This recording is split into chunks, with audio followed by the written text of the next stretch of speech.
இதில் பெர்சன்டேஜ் பிவைக்கு பார்க்குறோம். ஒரு பின்னத்தின் தொகுதியை 50% அதிகரித்தும் பகுதியை 20% குறைத்தால் அந்த பின்னமானது 3/5 மாறுகிறது எனில் அந்த பின்னத்தை காண்கன்னு சொல்லியிருக்காங்க. என்ன சொல்லியிருக்காங்கன்னா, the numerator of a fraction is increased by 50% and the denominator is decreased by 20%, then it becomes 3/5ன்னு சொல்லியிருக்காங்க.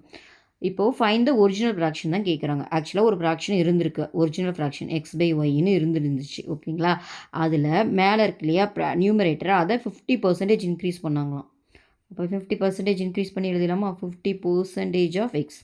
நியூமரேட்டர் என்ன பண்ணியிருக்காங்கன்னா, இது நியூமரேட்டரை இன்க்ரீஸ் பண்ணியிருக்காங்க. டினாமினேட்டர் என்ன பண்ணியிருக்காங்கன்னா டிக்ரீஸ் பண்ணியிருக்காங்க. என்ன பண்ணியிருக்காங்க? டிக்ரீஸ். எவ்வளோ பர்சன்டேஜ்? 20%. அப்போ 20% ஆஃப் ஒய். டிக்ரீஸ்னால நான் மைனஸ் பண்ணிக்கிட்டேன். அந்த மாதிரி பண்ணோடனே அது என்ன ஆச்சுன்னா தென் இட் பிகம்ஸ் 3/5. அது 3/5 மாறிடுச்சான். ஓகே, இப்போது உங்களை இந்த ஒரிஜினல் என்ன x/y தான் கேட்குறாங்க. ஓகேங்களா? அப்போ சிம்பிளை பண்ணலாமா? ஸோ எல்சி எடுத்திங்கன்னா என்ன வரும் உங்களுக்கு? 100x + 50 150/x divide by 100 divide by இது எடுத்திங்கன்னா 100ல் இது போச்சுன்னா 80y/100ன்னு வரும். கரெக்டாக? இந்த 100 இந்த 100மே கேன்சல் ஆயிரும். 3/5.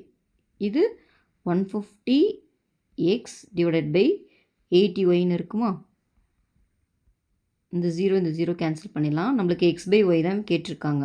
ஸோ அதை ஒரு சைடு வச்சுட்டு மீதியெல்லாம் ஒரு சைடு கொண்டு போயிடலாம். அப்போ 3 × 8ன்னு ஆகிடும். இது 5 × 15 ஆயிரும்.